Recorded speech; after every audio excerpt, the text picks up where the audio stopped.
A mí lo que más me preocupa es la situación de los pingüinos. Pobrecitos. Oye. ¿Cómo van a hacer para pagar aranceles? Yo conozco a uno que está muy preocupado.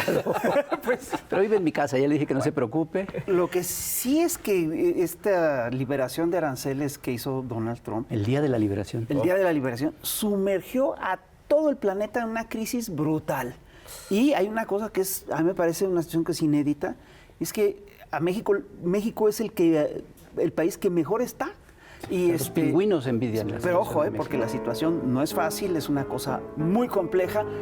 Y todavía- Muy frágil, ¿no? Yo el otro día leí un artículo, un texto de un economista que hacía propuestas sobre los aranceles, ¿Quién pero es? no me acuerdo. Ay, ¿cómo era? Gerardo algo. ¿Qué tal que lo invitamos? Mira, Sí, así. ahí está. ¿A poco? ¿Sí? Gerardo Esquivel. Maestrísimo. Qué bueno que pasabas por aquí. Por aquí va pasando, afortunadamente. Oye, pues Qué gusto. bienvenido, Adelante, porque mira que estamos Aquí. que no nos la creemos. Sí. Menos los pingüinos. Eso. Pobres pingüinos. Oye, ¿qué culpa tienen los pingüinos? Exacto. Oye, mira, esto que se está viviendo hoy es un fenómeno, es un parteaguas, pues, a nivel de la economía. Yo estoy convencido de que lo que está haciendo Donald Trump, toda su política de tarifas, marca un antes y un después de lo que es la economía global. Va a marcar un antes y un después de la economía, de lo que es la economía global moderna. Te voy a hacer una pregunta. ¿Qué tan inteligente es lo que está haciendo Donald Trump? ¿Qué tan prudente?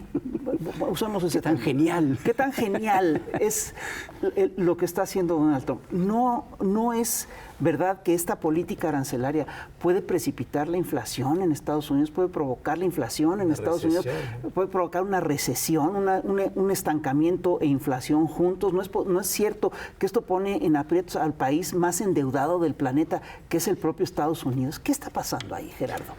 Sí, a ver, lo que yo creo que está pasando es alguien como Donald Trump, que es, como se sabe, un gran disruptor, ¿no? Le encanta generar controversia, le encanta tener posturas políticas extremas, le encanta la negociación, le encanta estirar la liga lo más posible. Vive de la polémica. Vive de la polémica, pues así de eso he vivido todos estos años. Está haciendo efectivamente, o está tratando de imponer un cambio en el sistema comercial mundial, de entrada, ¿no? O sea, él piensa que es el sistema comercial que existe, como lo conocíamos hasta el 2 de abril, era un sistema que perjudicaba a Estados Unidos, que todo el mundo se aprovechaba de Estados Unidos, que todo el mundo le vendía caro a Estados Unidos y que no le compraban suficiente, y entonces quiere cambiar eso. Ahora, parte de la lógica de Trump es, tiene algún sentido cuando vemos que Estados Unidos en efecto tiene déficit comercial con prácticamente todos los países del mundo.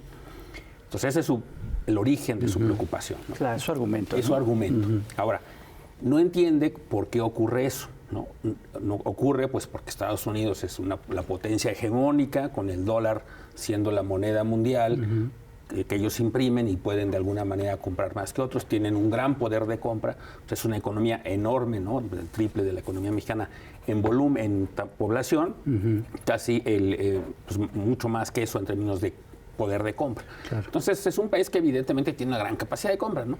Entonces, Un país consumista. y además un país consumista, claramente. Entonces, por eso le compran a todo el mundo más de lo que le venden. Ahora, Trump quiere cambiar eso. La forma en la que está queriendo cambiarlo, que es una forma, insisto, muy disruptora, que pues, mucha gente pensó que no se iba a atrever a hacer, ¿no? Está tratando de cambiar los términos de su comercio con el mundo. Piensa que entonces los mexicanos le vendemos mucho, los canadienses le venden mucho, los vietnamitas, todo el mundo le vende mucho y quiere entonces resolver eso imponiendo los aranceles. Ahora, eso revela una cosa muy profunda, yo diría, de que sí ha habido desequilibrios comerciales muy importantes en el mundo que se acentuaron desde el 2000, yo diría, cuando la entrada de China a la OMC, que nadie previó. China entró a la Organización Mundial de Comercio, quizá nada más para explicar eso.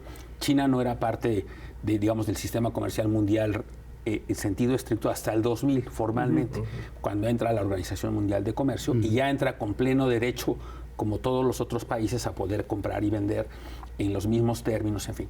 Pero China pues, es un país que es gigantesco, con mano de obra muy barata, con una moneda que los acusa ahora Trump de estarla manipulando. Entonces China irrumpe en el mercado mundial y nos empieza a vender a todos muchísimo, ¿no? Así es. Sí, y claro. a producir. Bien barato. Y muy barato. Entonces las multinacionales norteamericanas, en esta lógica de la globalización, de la hiperglobalización, recordemos que estábamos, en esos años todo el mundo estaba en la línea de la hiperglobalización, ¿no? Yo recuerdo, por ejemplo, famosamente a un líder que supuestamente representaba los valores de la izquierda, ¿no? El inglés, ahí se me fue su nombre ahorita. Blair, Tony Blair. Tony Blair, que dijo en algún momento, cuestionar la globalización es como cuestionar si va a salir el sol el día de mañana. Oye, yo Así, de ese tamaño lo dijo, ¿eh? Cuando le preguntaron a Margaret Thatcher cuál era su principal logro, ella dijo Tony Blair. Exacto. Y justamente lo que logró Exacto. es que esta izquierda, la izquierda laborista, de repente asumiera todas las lógicas y todas las políticas neoliberales. Exacto. Entonces, todo el mundo se empezó a volver hiperglobalizador, ¿no? Y entonces ya no importaba con quién comerciabas, importaba nada más producir lo más barato posible, en donde pudieras, negociar con quien pudieras. Y surgió esta teoría, por ejemplo, famosa también de otro escritor norteamericano, que es un columnista, Tom Friedman, que escribe en el New York Times, que llamó el mundo es plano, decía, ¿no? Ya no hay barreras comerciales de ninguna naturaleza, y surgió una cosa que le llamó la teoría de la pacificación. Dell es la marca de computadoras. ¿Sí se recuerda? Y lo que él dijo en alguno de sus libros era, eso va a pacificar al mundo porque dos países que comercian entre sí, que forman parte de las cadenas de valor, no se van a pelear entre sí de ahora en adelante. Es lo que él pensaba, ¿no? O sea, Rusia y Ucrania fue el mejor ejemplo de que la teoría de él ya no funcionó. De que fracasó. Lo que pensaban que iba a funcionar. Él lo veía así, y mucha gente lo veía así. Lo que quiero decir es, pues era el fin de la historia, era la globalización. Son buenos deseos. El triunfo del capitalismo, la hiperglobalización. Buenos deseos de que ya eso era lo que había que tener. Lo que estamos viendo ahora es que eso no fue así, ¿no? Y el primer punto que pasó, lo primero que pasó fue la gran crisis de 2008-2009. El primer señal de alerta fue 2008-2009, la crisis financiera donde en quiebra Estados toda la Unidos. banca de referencia. Quiebra la banca, una crisis inmobiliaria brutal en Estados Unidos, quiebran aseguradoras, empresas, la economía se colapsa. Entonces fue el primer gran llamado. Fue de donde, recordemos, surgen los movimientos sociales, por ejemplo, en los países desarrollados, en contra de la injusta distribución de la riqueza, ¿no? Empezaron a cuestionar los beneficios de la globalización, empieza a surgir el We Are the 99% Movement, ¿no? El movimiento de somos el 99% en contra del 1% más rico. Entonces empiezan esos cuestionamientos a la globalización, donde la gente empieza a ver que pues, los beneficios se están hiperconcentrando, ¿no? Hiperconcentrando en un puñado de empresas. Entonces ocurre todo eso y en ese contexto es que empieza una crisis y una introspección también del capitalismo como lo conocíamos hasta entonces. Y parte de esto que estamos viendo hoy es como el coletazo de eso, ¿no? Es el coletazo, porque después de eso vino además, recordemos, pues, el Brexit, ¿no? Donde los británicos dijeron, a ver, el acuerdo comercial que tenemos con el resto de Europa, pues mucha gente no sentía que los estaba beneficiando y decidieron salirse. Y mucha gente piensa que estaban mal y que estaban... Bueno, tenían sus razones, ¿no? Para decidir salirse, pero lo que quiero decir es que había un cuestionamiento muy profundo ocurriendo ya en los países desarrollados, ¿no? Por supuesto que es donde llamaba más la atención y por supuesto en el resto del mundo, ¿no? En lo que se conoce el sur global. En México pues tuvimos también esta oposición al movimiento neoliberal, ¿no? Que se terminó traduciendo en la elección en 2018 del presidente López Obrador, contra todo eso, porque todo eso era una visión del mundo en la que la cosa era el comercio, la cosa era la globalización, la cosa era los beneficios, y ya no importaba tanto la concentración y la riqueza, porque todo el mundo era un poco una lógica de que después eso se arregla, pero la gente empezó a darse cuenta que eso no era lo que quería, ¿no? Entonces eso fueron los primeros, digamos, signos de la crítica del capitalismo y yo diría del tipo de capitalismo que estábamos, ¿no? Y en eso llega Trump. Bueno, y entonces todas estas lógicas ya no les... Ahora, Trump fue electo, recordemos, desde 2017, fue parte de esa ola crítica, porque... ahora, ¿por qué se eligió a Trump en 2017? En primer lugar, porque este es el segundo periodo de Trump, recordemos.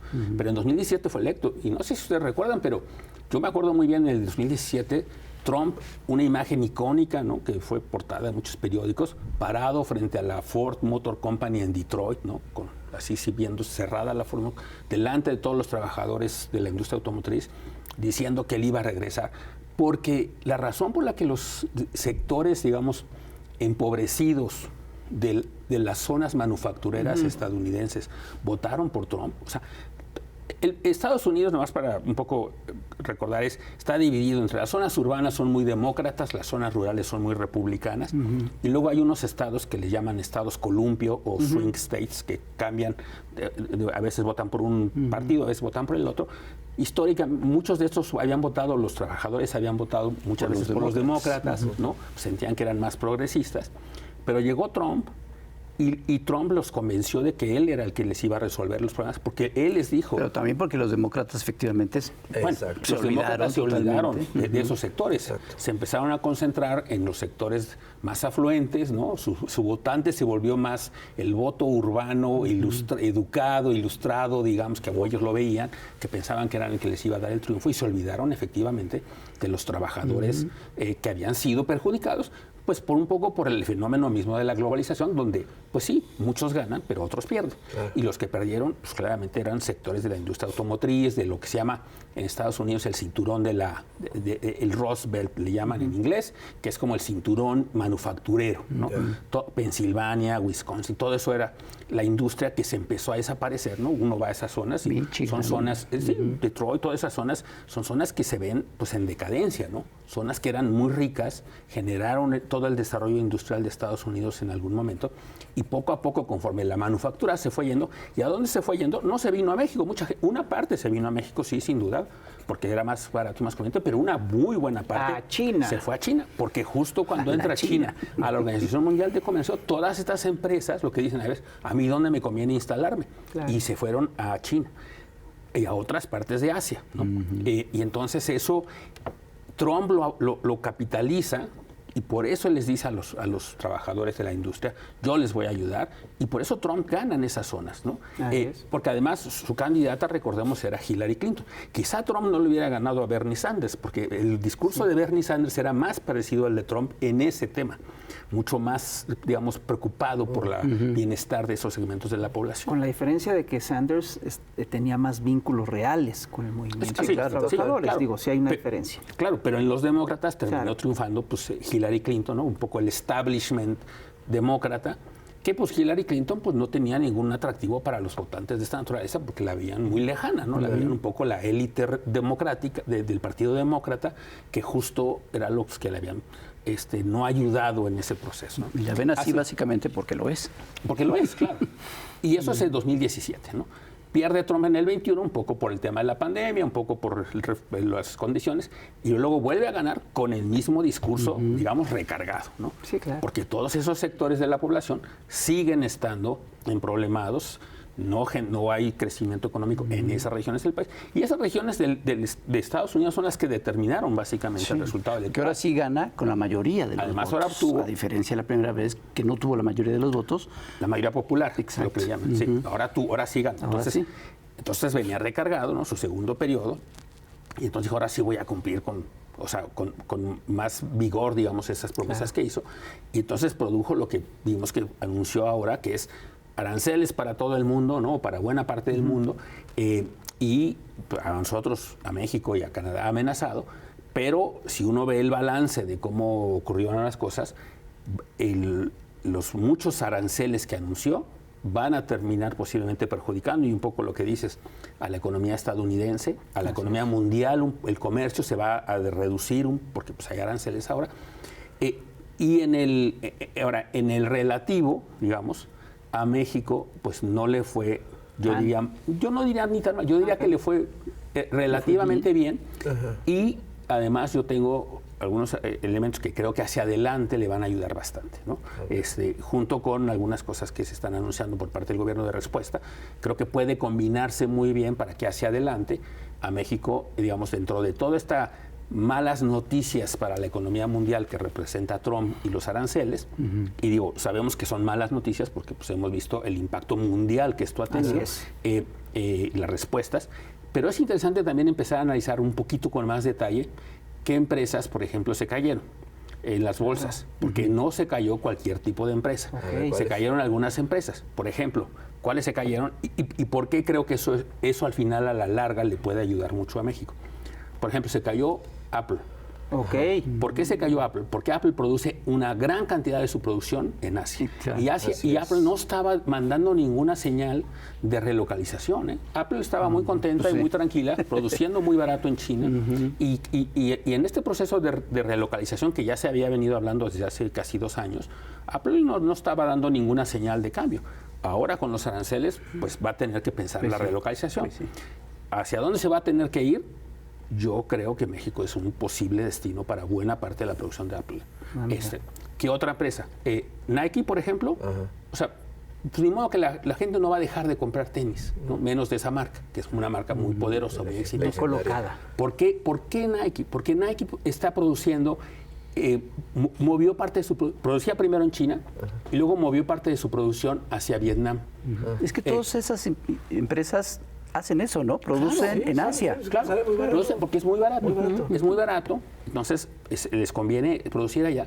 Y entonces, claro, cuando se anuncian los aranceles más elevados para esos países asiáticos, a Vietnam, por ejemplo, en particular, es un impuesto importante. Entonces, Nike, o sea, la razón por la que se cae es porque los analistas lo que están previendo es que Nike va a tener que buscar se le va a encarecer sus productos o más bien va a tener que iniciar un proceso de relocalización muy importante que es costoso para la empresa pero para que a la larga sea competitivo va a tener que relocalizarse.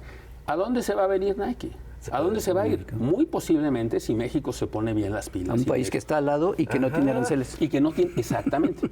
Entonces, Nike se puede venir perfectamente a México a producir donde hay además instalaciones, estamos geográficamente cerca, calidad de la mano de obra, digamos, estamos produciendo en la industria automotriz porque no podemos producir tenis, digamos, hemos producido muchas cosas, hay una tradición de la industria de este tipo de productos en México también. Entonces podríamos recibir esa inversión y a la larga mucho de eso que yo creo que se estaba resistiendo a cambiar, a relocalizarse, los aranceles los va a forzar. Y yo creo que en esa dimensión, por eso es que la lectura fue de que a México no le fue mal, no solo por los aranceles, sino porque relativamente está mejor posicionado. Claro. Y el TEMEC nos va a ayudar, el acuerdo comercial nos va a ayudar a poder atraer parte de esa inversión. Que ahora sí, curiosamente, digamos, lo que pasó fue que estaba la expectativa del nearshoring, llegó Trump, se bajó un poquito la expectativa y ahora se va a renacer, ¿no? Vamos a un corte de estación, esto ya se puso bueno, ya estaba yo sudando la gota fría, pero vamos y regresamos, no se vaya.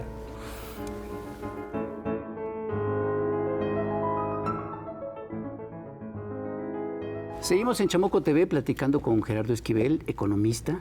Nos decías que este anuncio que hizo Trump en esta semana que pasó, pues finalmente anuncia que se respeta el tratado, el TEMEC con México, con Canadá. Y no tenemos aranceles, pero durante meses hubo esta amenaza. Y en esos meses tú publicaste algunos textos donde, pues previendo este posible riesgo de los aranceles, proponía ciertas cosas de cómo podría México enfrentarlo, ¿no? ¿Podrías platicarnos un poquito de esta? Sí, quizá primero decir que efectivamente la clave del mensaje de Trump fue que se está respetando la esencia del acuerdo comercial. Sí. No todo, porque Trump ya sabemos que respeta parcialmente, ¿no? Pero la esencia del acuerdo comercial se está manteniendo, que es el grueso de nuestras exportaciones van a entrar a Estados Unidos sin pagar aranceles, ¿no? Todo lo que cae bajo el paraguas del TEMEC. Y queda lo de la industria automotriz. Queda pendiente lo del acero y aluminio. Queda pendiente una parte del tema de la industria automotriz, porque recordemos que lo que dijo es que se va a descontar lo que se produce en Estados Unidos, que es una parte no menor. En fin, entonces va a tener un arancel efectivo más bajo los autos producidos en México que los autos producidos en otras partes del mundo, entonces parcialmente ahí. Y luego está todo lo que no exporta México que no cae dentro del TEMEC. Es importante explicar un poco a la audiencia que no todo lo que exporta México, aunque tengamos el acuerdo con Estados Unidos y Canadá, no todo lo que le vendemos a Estados Unidos cae dentro del paraguas del acuerdo, porque el acuerdo, una de las cosas que tiene es un criterio de decir, tiene que producirse la mayor parte dentro de la región, ¿no? Y muchas empresas, que, aunque produzcan la mayor parte dentro de la región, por no hacer los trámites, por no hacer la documentación, lo que sea, en lugar de hacer eso pagan un arancel, que era el sistema comercial anterior, que era una cláusula que se llama la cláusula de nación más favorecida, que es pagar un arancel relativamente bajo, que en este caso era de 2.5% en la mayor parte de los productos. Entonces muchas empresas decían, en lugar de estar haciendo mis arreglos, de decir si demostrar que lo produzco en México y tal, y en fin, mejor pago el 2.5%. Otras, en efecto, no lo cumplían. Por ejemplo, voy a decir una marca, bueno, autos alemanes, digamos, producidos en México. ¿Cuál será? Entonces, algunos de ellos decían, pues le vendo no bajo el paraguas del TEMEC, sino bajo la cláusula de nación más favorecida, y lo vendían con un arancel bajo. Ahora, esas empresas le están cobrando el 25%, claro, pero esas se pueden pasar al TEMEC. Es decir, pueden pueden incrementar su producción dentro de la región, incluyendo a México, y entonces van a caer dentro del paraguas del TEMEC sin problemas. Es decir, no están excluidas por una decisión de alguien. Simplemente esas empresas decidieron no participar porque no les convenía tanto. Pero ahora les va a convenir meterse al paraguas del TEMEC. Entonces eso es importante decirlo, porque quiere decir que una parte muy significativa de nuestras exportaciones a Estados Unidos van a verse beneficiadas por este arancel cero, ¿no? Y por lo tanto, considerando que otros países tienen aranceles más elevados, nuestros productos se van a abaratar y nosotros vamos a incluso, fíjense, contrario a lo que uno hubiera pensado, pues vamos a poder ganar participación de mercado, porque vamos a ser más baratos que otros países. Entonces, eso es lo primero que también hay que decir. A lo mejor el pastel se achica un poco por los aranceles, el pastel del comercio exterior, pero dentro de ese pastel podríamos nosotros llevarnos una tajada más grande. Entonces, digamos, a lo mejor en el balance puede ser positivo o negativo, no lo sabemos todavía, pero en todo caso el impacto va a ser relativamente menor y podríamos ganar. Y luego está el hecho de que justo eso va a generar una atracción, como decía, una combinación muy favorable para el país, para atraer otras empresas que ahora sí digan, yo me quiero beneficiar del trato preferencial que efectivamente tenemos nosotros, y eso va a atraer a esos productores a México. Entonces eso digamos un poco para entender el rol del TEMEC y por qué se vuelve importante y por qué se volvió muy importante que no apareciéramos en la lista esa famosa que publicó Trump, ¿no?, de los aranceles. Entonces eso es por el lado, digamos, de lo que puede pasar. Ahora, ¿qué puede hacer México? Bueno, México primero reaccionó, creo que lo he dicho muchas veces, la presidenta lo hizo muy bien en ser muy prudente, ¿no?, en esperar, en buscar el diálogo y la cooperación con Estados Unidos, no buscar la confrontación, cosa que hizo Canadá, y que a Canadá le fue mal en términos sobre todo políticos y de trato, digamos. Hemos visto cómo se refiere Trump al gobernador Trudeau. ¿Fue la carrera el fin de la carrera política de Trudeau? ¿Justin Trudeau? Sí, ahí se acabó, y lo trataban de gobernador, es el país Estado 51, cosas que con México eso no ha ocurrido, ¿no? Entonces primero fue una relación mucho más institucional, digamos, de respeto mutuo, diplomática, bien, y eso. Entonces, por un lado, prudente, eso ayudó a que primero se pospusiera en su momento, que no cayéramos en esto, en fin, que no fuéramos víctima de los aranceles recíprocos, en fin, eso. Y luego Canadá fue beneficiario de esta actitud del gobierno mexicano, ¿crees? Yo creo que en parte sí, digamos, al final de cuentas todos estamos medio ahorita en la misma canasta, ¿no? Entonces, pues iba a ser más difícil que les diera un trato diferenciado, económico, pero el trato diferenciado fue político, por eso decía, político y diplomático, ¿no? Esa es la diferencia muy importante, ¿no? Y luego hay que entender también el momento político de Canadá. Canadá está en una transición, está a punto de entrar a una elección, y a ellos les conviene, digamos, entre comillas, la contraposición con Trump, sobre todo porque el partido de Trudeau, que es un partido liberal, pues estaba de capa caída, estaban a punto de perder, y ahora justo con este proceso se han recuperado. Entonces también tiene una lógica política, ¿no?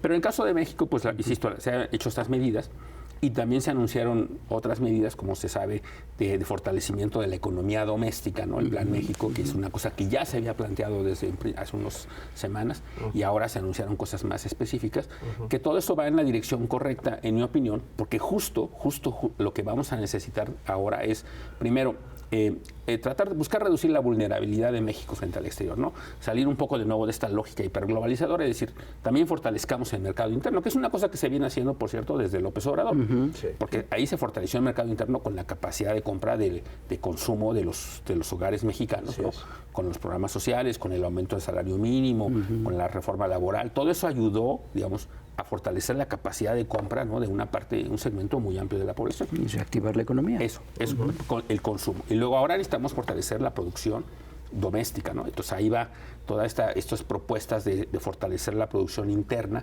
¿no? Esta cosa de hecho en México, en fin, todo eso va en la dirección correcta. Invertir en infraestructura, porque mucha gente, por ejemplo, mucha reacción inicial de decir, bueno, vendámosle a otros países. Sí, eso está muy bien como plan.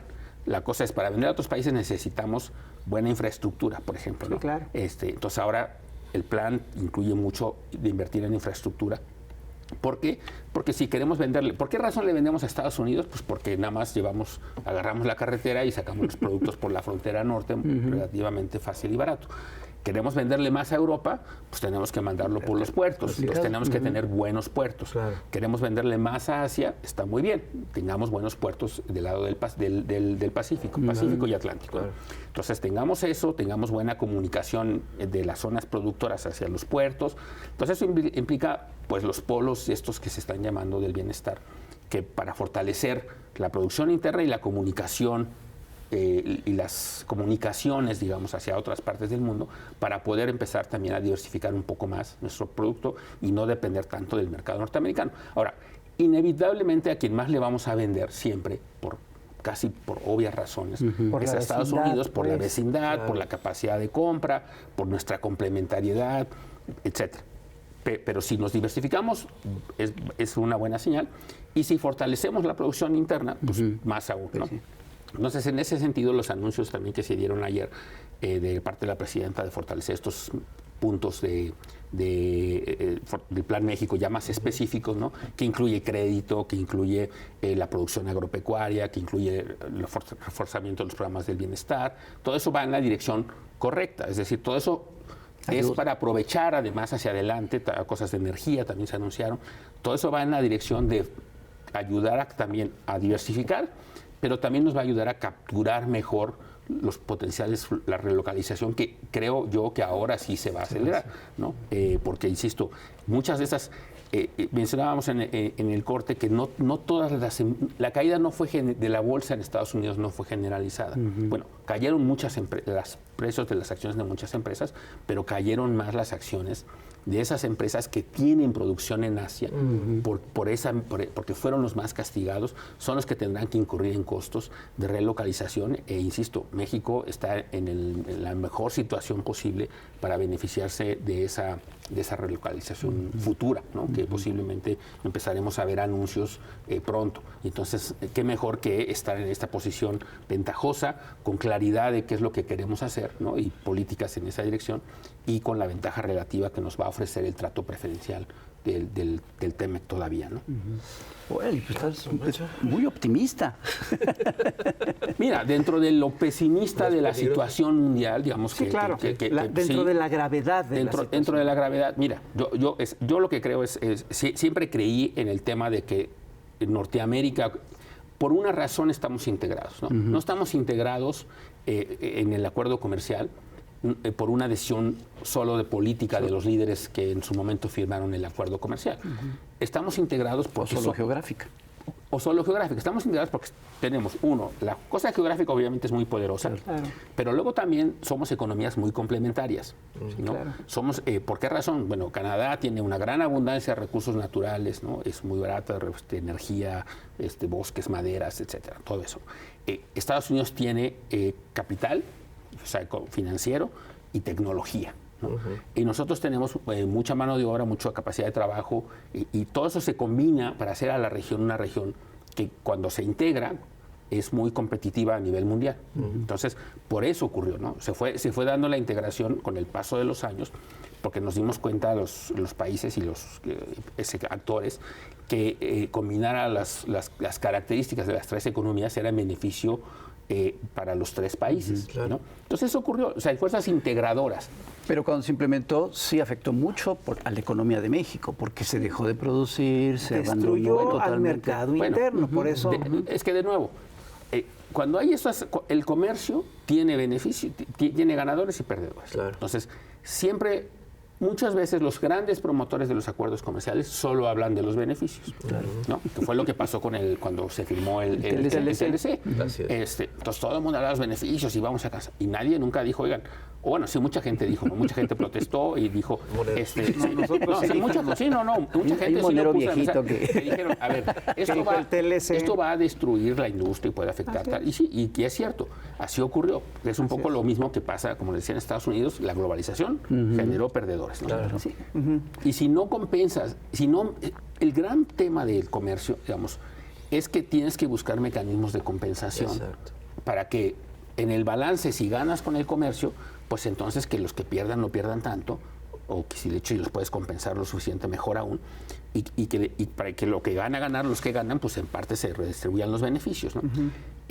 Eso es lo que no pasó en Estados Unidos. No pasó en México en los 80s y 90s, cuando la apertura comercial, ¿no? Entonces, claro, mucha gente se destruyó industrias enteras en el país. O sea, la industria del calzado, la industria textil se vio muy afectada justo por esto mismo. Ahora, surgen otras grandes industrias ganadoras. En el caso de México, pues surgió la industria de automotriz, de autopartes, la agroindustria, todas estas cosas que hoy en día producen y generan muchas ganancias, las berries, todo esto de arándanos, fresas, todo eso, el aguacate, el limón, todo eso que ahora vendemos enormemente, que es la zona agroindustrial, pues es un sector que no vendía tanto antes. Entonces hay ganadores, pero el tema fue que en su momento sí no se compensó a los perdedores. Entonces eso genera la molestia con lo que le llamó Stiglitz el malestar con el capitalismo y con la globalización, ¿no? Pues la desigualdad. Que es la desigualdad. Sí. Entonces, digamos, un poco siempre lo que ha pasado, y esa es la historia con la que empezamos el programa, es la forma en la que evoluciona o ha evolucionado el capitalismo fue una forma en la que se minimizó los costos para sectores amplios de la población. No se hizo mucho por ellos, se pensaba que era ganar para todos y pues no era así. Y eso fue generando las molestias y fue generando y exacerbando, digamos, las contradicciones del capitalismo, digámoslo en esos términos, que es un poco lo que las manifestaciones de que hemos ido viendo, que ya mencionamos, el Brexit, la elección de un candidato como Trump, todo eso va generando estos candidatos que son disruptores, porque dicen, yo les ofrezco una solución a eso, ¿no? Pero en realidad lo que hay que hacer es tener simplemente lo que se pudo haber evitado si hubiera habido una mayor sensibilidad, ¿no? Y hubiera habido pues, una preocupación por los sectores que iban a perder. Pero claro, pues eso no está en el ADN de los programas neoliberales, ¿no? Donde decían, pues eso no importa, eso el costo social todos ganamos. No importa. Es lo que esa es la constante. ¿Pero saben qué sí importa? Es importante que ya nos vamos al ¿Otro corte? Otro corte de estación, pero vamos a ver los universos paralelos con un cuate que yo conozco. Ahorita regresamos.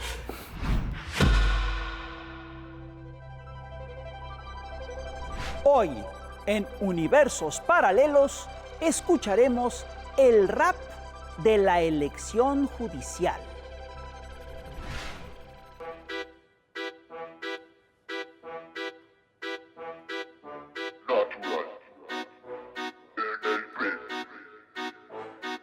La gente se cansa de tanta pinche tranza. La gente se cansa de tanta pinche tranza. La gente se cansa de tanta pinche tranza. De los jueces chuecos solo piensan en su panza. La gente está harta de lo que está mal.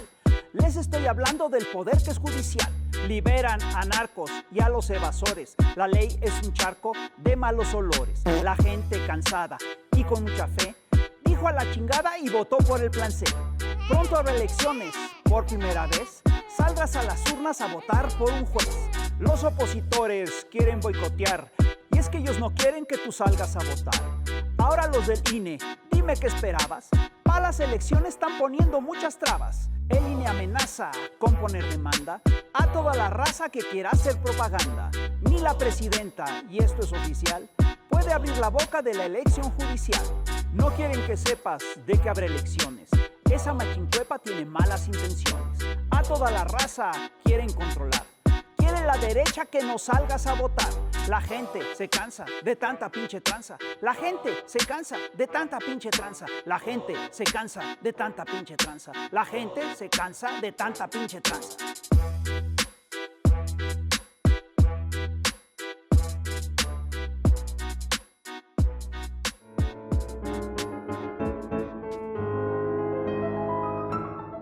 Y seguimos aquí en el Chamuco TV platicando con Gerardo Esquivel y estamos hablando de lo que hizo Trump y todas sus hazañas.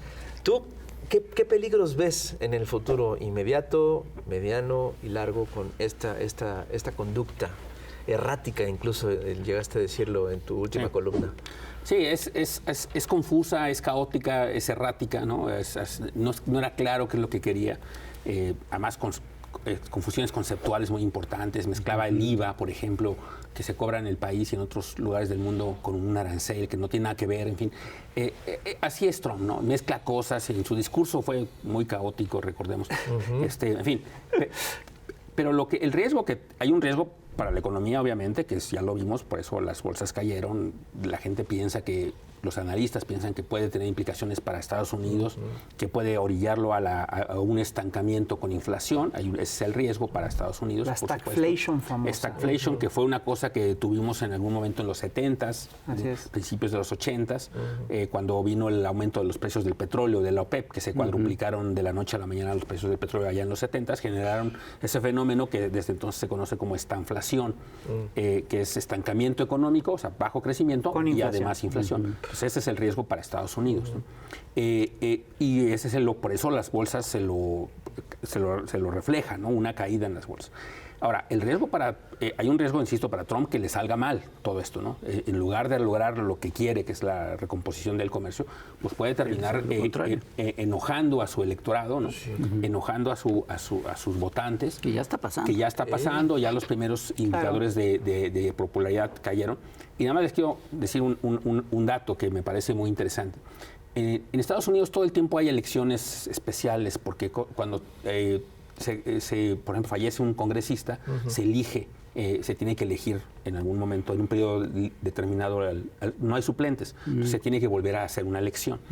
Y eso pasa en muchas partes, ¿no? En la Corte, en el Senado, allá en Estados Unidos hay Senado estatal también. Bueno, hace 10 días, más o menos, hubo una elección en el condado de Lancaster, se llama, en Pensilvania, que es uno de estos estados que acabo de mencionar, que los swing states, ¿no? Que eran industriales y que tienen esta postura que a veces van por demócratas y ahora republicanos y así, ¿no? Bueno, en ese condado creo que falleció el senador estatal y se fue a una elección especial.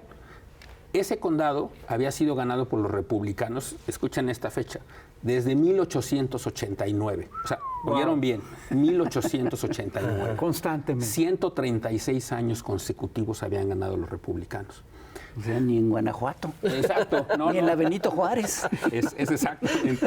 Entonces, así digamos, 136 años, el doble de lo que duró el PRI, ¿no? Caso. Bueno, piensen lo que eso implica y que ahora ganó un demócrata, por primera vez. Le ganó un demócrata a un candidato republicano, amigo de Trump, que se jactaba de ser amigo de Trump, exfiscal muy duro, de estos que son muy... que había ganado, ese señor era comisionado del condado, que es una representación que tiene, se jactaba de ser el que había obtenido más votos de la historia. Ese es el candidato republicano que perdió. Ahora, ¿por qué perdió? Perdió pues porque sí hay ya un reflejo del electorado norteamericano que está siendo crítico de las acciones de Trump. El martes pasado hubo 3 elecciones distintas en Estados Unidos especiales. Una para un miembro de la Corte de Wisconsin, que también, no sé si alguien vio las noticias, Elon Musk le puso mucho dinero, le importaba mucho ese asiento de la Corte y lo ganó la candidata demócrata, contrario a lo que se esperaba. Ese mismo día, el 1 de abril, hubo 2 elecciones en congresos, para congresos del distrito de Florida, que eran la curul que tenía Gatz, que es el fiscal general, y la plaza que había ganado Michael Waltz, el asesor en seguridad nacional de Trump. Cuando Trump los nomina para esos puestos, tienen ellos que renunciar a sus curules y se van a una elección. ahí ganaron los republicanos, pero es interesante el margen por el que ganaron. Esos dos congresos, cuando lo ganaron Walz y Gaetz, lo ganaron por 30 puntos porcentuales en su momento. Ahora en esta elección especial sustituta ganaron los candidatos republicanos por solo 14 puntos porcentuales. O sea, la brecha se le está reduciendo incluso en sus bastiones republicanos más sólidos como Florida, este lugar de Pensilvania que ya mencioné. Bueno, la preocupación es a tal grado para Trump de perder, porque insisto, mucha gente quizá piensa que tiene un gran control del Congreso, ¿no? Lo tiene por tres congresistas, la mayoría en el Congreso. A tal grado es la preocupación de Trump que tenía una candidata que había anunciado que iba a nombrarla como embajadora de Estados Unidos ante las Naciones Unidas. Esa congresista ya la había anunciado Trump, pero justamente pasa esto de que si toma el puesto tiene que dejar su curul y se tiene que ir a una elección. Y la pueden perder. Y la bajó. O sea, le retiró la nominación por la preocupación que tiene de perder, ¿no? Porque además, mira, si son 3 votos, en realidad son 2. Porque si un voto con se pasa para el otro lado, con uno que cambia ya se empata y está en una situación muy precaria. Muy precaria. Con uno que cambie se empata. Exacto. Entonces, por eso es que está tan cerrado y por eso es que también quiere resolver todo ahorita, ¿no? Y yo lo que preveo, por cierto, hacia adelante, ahorita que hablabas de los riesgos y tal, lo que yo creo que va a ocurrir en el caso del TEMEC, México y tal, es que va a buscar que renegociemos el acuerdo lo más pronto posible. Originalmente los términos del acuerdo es que lo renegociamos en 26, o sea, el próximo año. Posiblemente va a querer que se haga antes, porque en 26 hay elecciones de medio término en Estados Unidos, es decir, las elecciones del Congreso. Y ahí no se va a querer arriesgar a perder, viendo además estas cifras, viendo además estas tendencias que son muy claras ya, de pérdida de popularidad de Trump, ¿no? O sea, ¿por qué está perdiendo popularidad? Pues imagínense que la gente que tiene el equivalente a sus afores, digamos, en la bolsa, ¿no? Que están perdiendo, ya perdieron ahorita en lo que va del último mes y medio, han perdido alrededor de 15% de su riqueza, más o menos. Entonces, pues esa gente está muy molesta con Trump, aunque hayan votado por Trump. Entonces, pero además ahí viene la inflación. Y luego está la preocupación de la inflación, está la preocupación que la Reserva Federal no baje las tasas, que están muy altas. Y en Estados Unidos, recordemos, mucha gente compra casas a diferencia de México, que ya aprendimos con la crisis del 94-95 a que los créditos hipotecarios son con tasas fijas. En Estados Unidos los créditos hipotecarios son muchos con tasa variable. Entonces, si se mantiene alta, pues no baja el costo de la hipoteca, ¿no? Entonces, en fin, hay muchas cosas que en Estados Unidos les preocupa y por eso yo creo que el riesgo que hay es para la economía norteamericana que entra en recesión, que lo cual nos perjudicaría a nosotros, obviamente. Pero yo creo que ahí los electores se lo están ya mandando señales muy claras a Trump. Los mercados le están mandando señales muy claras a Trump. No podemos descartar que en las próximas semanas Trump empiece a anunciar reducciones, digamos, esos acuerdos que hace Trump, ¿no? De que ya hablé con el presidente de tal país y ya acordamos tal cosa y voy a reducirle el arancel de tanto a tanto, porque el costo que él, yo creo que ya está viendo, yo creo que la reacción fue bastante peor de la que él anticipaba, ¿no? En los mercados y está haciendo en los electores norteamericanos, estadounidenses. Entonces, yo creo que eso puede ser un riesgo para él, un riesgo para la economía de Estados Unidos y, por lo tanto, un riesgo pues también para nosotros, ¿no? Entonces, eso sí es un riesgo que nosotros estamos enfrentando. Más allá de que tenemos otros riesgos asociados a que, claro, hay sectores de la economía mexicana que sí se están viendo perjudicados por los aranceles, ¿no? Digamos, acero, aluminio, pues están perjudicados. El grueso no, el grueso de la economía no, pero acero y aluminio sí. Insisto, la cerveza, por ejemplo, se anunció este impuesto a la cerveza en lata, ¿no? Sí, es una cosa muy rara. O sea, como que fuera específicamente. Es por el aluminio, exacto, por el aluminio y la lata. Pero que solo sea eso, pero bueno, entonces ahí van a verse un poco perjudicados. En fin, sí hay sectores que están siendo perjudicados, pero, digamos, en la gran visión, digamos, la economía mexicana fue tratada relativamente mejor que otras y eso es lo que nos va a ayudar, insisto, a que apechugar, digamos, el efecto ahorita inicial. Las respuestas van a ayudar de políticas domésticas a que sea, digamos, a contrarrestar un poco los efectos negativos. Y luego en el mediano y largo plazo, yo creo que van a operar estos efectos positivos que ya más o menos. Y la otra cosa es que por primera vez en esta historia de tratados que tenemos con Estados Unidos, sí se le está dando un lugar importante al mercado interno. Porque cuando se negoció el TLC, que Trump dijo que ese era el peor acuerdo de libre comercio de la historia y sí fue malo para Estados Unidos, pero fue peor para México en su momento, ¿no? En aquel momento el mercado interno no importaba, se sacrificó totalmente el mercado interno y ahorita el Plan México es una apuesta importante por reactivar la economía nacional, el mercado interno, etcétera. ¿Tú crees que ese puede ser el mejor paliativo ante la amenaza de una recesión? Sí, claro. O sea, a ver, yo creo que cualquier cosa, digamos, que vaya en la dirección de fortalecer el mercado interno Claro. es deseable, ¿no? Es deseable porque pues una economía tiene dos motores, el motor externo y el motor interno. El motor externo, que era el tema del comercial con Estados Unidos sobre todo, pues si ese está en riesgo, lo que queremos es no depender de solo uno. Y quizá un poco, digamos, a lo largo de los años, por la forma en que se fue dando la integración comercial, pues estábamos demasiado vinculados y en algún sentido dependientes. Interdependientes yo diría, porque sí hay mucha interdependencia ahora, ¿no? Pero si reducimos esa dependencia, digamos, y nos apoyamos más en el comercio, en el consumo doméstico, en el mercado interno, pues siempre es deseable. A ver, somos una economía, no somos una economía pequeña que requiere la demanda externa para crecer. Somos una economía pues muy grande, somos 125 millones de mexicanos, un poquito más ahora, pero somos una de las economías más grandes del G20, somos la economía 12 o 13 del mundo. Entonces, nosotros internamente pues somos un gran potencial de desarrollo, ¿no? Interno, ¿no? La parte externa nos ayuda, pero no deberíamos depender de eso. Entonces, fortalecer todo el mercado interno siempre es una medida deseable y eso implica pues fortalecer la inversión pública, fortalecer la generación de energía para atraer más inversiones, que el sector hacer privado obra invierta, pública, construir hacer obra infraestructura. pública, los programas del bienestar, todo eso va a ayudar, todo eso va en la dirección correcta, ¿no? Se anunció, por ejemplo, hoy en la mañana escuché al secretario de Verdeguer anunciar créditos al sector agropecuario, que desafortunadamente había desaparecido la institución que otorgaba los créditos al sector agropecuario en los últimos años. Ahora se anuncian nuevos créditos a tasas pues, bastante bajas comparativamente a lo que se conseguirían los pequeños propietarios en el mercado. Pueden acceder a una tasa subsidiada, entiendo. Que eso va a ser importante, ¿no? Porque los pequeños productores pues, están sujetos.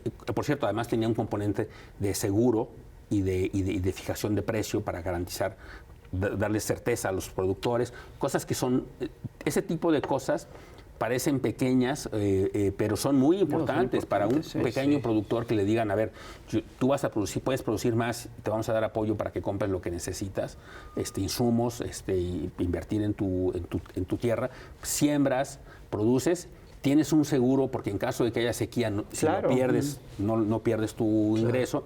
Tienes una cobertura de precios de tal manera que si baja súbitamente el precio, tu precio no se va a caer, tus ingresos no se van a caer. Todo eso es muy importante para que se fortalezca la economía interna. Entonces, son muy importantes y se abandonaron totalmente.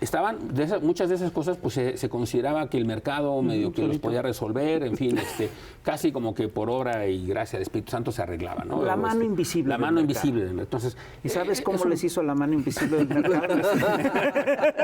Me imagino. Oye, de las medidas que anunció Claudia Sheinbaum del Plan México, ¿cuáles son de corto plazo? O sea, ¿cuáles se verán resultados en corto plazo y cuáles sí son de más largo plazo? Bueno, entiendo que por lo que escuché, anunció, va a ser unas cosas que van a tener como efecto. Digamos, la parte que le corresponde al Estado se va a hacer muy rápido. Eso fue lo que, digamos, quizá el mensaje más importante era cosas que a lo mejor hubieran tomado en otro momento meses o tal. Yo vi que anunció que dijo, van a empezar a correr pronto, ¿no? Por ejemplo, licitaciones de las obras de los polos del bienestar, los temas energéticos, ¿no? Toda la inversión que va a ocurrir en el sector energético. Todo eso pues toma tiempo que ocurra, que se materialice, pero pues justo porque toma tiempo que ocurra, pues entre más pronto empiezas mejor, ¿no? Entonces, eso me pareció muy buena medida. El tema de los créditos, entiendo que se anunció que ya empiezan a operar los créditos en las próximas semanas. Anunció también que el secretario de Hacienda iba a anunciar en en la próxima reunión de la Asociación de Bancos un programa de apoyo especial también de créditos de la banca comercial. Entonces, eso ocurrirá. Todo eso tendrá impactos en el mediano y largo plazo. O sea, quizá nada de eso sea inmediato. Pero todo va en la dirección correcta, ¿no? Y hay algunas cosas que se vuelven importantes nada más de la pura señal, ¿no? Cuando tú dices, a ver, en el sector energético vamos a iniciar y a permitir que ocurran obras del sector privado que de alguna manera por distintas razones estaban detenidas, más la obra pública que va a ocurrir para que se mantenga y se respete la composición esta que sabemos que estableció desde la administración pasada de mayoría pública, 54% pública, 46% privada, y que se va a empezar a avanzar en esa dirección. Pues eso es una señal importante para el sector privado, para que entonces se echen a andar esos proyectos, digamos. Entonces, todo eso es importante, ¿no? Es importante, insisto, a lo mejor no todo lo vamos a ver en el muy corto plazo, pero sí es importante que empecemos desde ahora, justo por el rezago que a veces tiene. Pero entonces, a lo mejor eso lo vamos a ver hacia finales de año, pero que ocurra ya en sí mismo es muy importante. Finales de año. Bueno, pero hay un tema aquí que está, hay un tema aquí que es claro y que tiene que ver con los tratados de libre comercio y con el hecho de que somos los vecinos del país más poderoso del mundo. Decían los latinos que la sociedad con el poderoso nunca es feliz. Quien tiene sociedad con el poderoso nunca es feliz. Aquí uno de los temas fundamentales es el tema de la soberanía. En el Plan México se habla de fortalecer la soberanía alimentaria, la soberanía energética, etcétera. ¿Qué tan importante es la soberanía?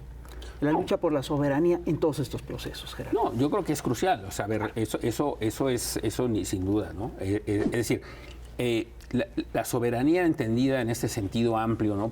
Político y económico, ¿no? Entonces, porque no hay soberanía efectiva, digamos, si seguimos dependiendo enormemente de muchas cosas. Así es. Por ejemplo, uno de los temas que me pareció muy interesante fue que habló del gas, porque el gas, ahí sí tenemos una dependencia muy elevada del gas de Estados Unidos. 70% de nuestras importaciones de gas las hacemos de Estados Unidos, porque en Estados Unidos se produce muy barato, sobre todo en el sur de Estados Unidos, en Texas. Entonces sí es importante que la soberanía pase por eso, ¿no? Por reducir la dependencia, reducir la vulnerabilidad que tienes, ¿no? Lo hemos hecho en distintas dimensiones, se ha ido fortaleciendo en los últimos años, yo diría. Entonces, lo que el anuncio va en la dirección de ir todavía profundizar ese deseo de reducir en todos sus ámbitos la dependencia, incluyendo económica, alimentaria, como decías, energética, en general. Yo creo que todo eso son buenas señales, ¿no? O sea, se habla de fortalecer la producción de maíz. Por ejemplo, sí tenemos una dependencia de maíz amarillo, ¿no? Por ejemplo, pero digamos, el maíz blanco, que es el que consumimos los mexicanos para consumo humano, eso se está buscando y se anunció una mayor producción, se va a buscar y este crédito puede ayudar en esa dirección para lograr ese objetivo, que todo eso es muy importante. Entonces, yo creo que, en fin, hay buenas señales y creo que el hacerlo pensando con el respeto con fortalecimiento de la soberanía y con buscar también el respeto en el trato mutuo, ¿no? Como lo ha dicho reiteradamente la presidenta, buscar la cooperación y no la subordinación, eso me parece que ha sido muy bien manejado en estos últimos años. Pues todas estas son muy malas noticias para lo que queda de la oposición, que tenía sus esperanzas puestas en los aranceles de Trump. Es sorprendente ver que mucha gente estaba esperanzada que a México le fuera mal. Aunque usted no lo crea. Gerardo Esquivel, muchísimas gracias. Al contrario, muchísimas gracias a ustedes por la invitación. Siempre es un placer. Buenísimo, ya se acabó. Yo ya me quedé se acabó, picado. se vuela el tiempo. Se me fue así. Sí, pero fue muy didáctico. Muchísimas gracias. En serio, gracias. Esta es tu casa. Muchas gracias. Y este es su programa, ya lo sabe, cuídense mucho. Nos vemos a la próxima. Comparta, comente, coleccione este programa y nos vemos a la próxima. Adiós. Bye. Bye.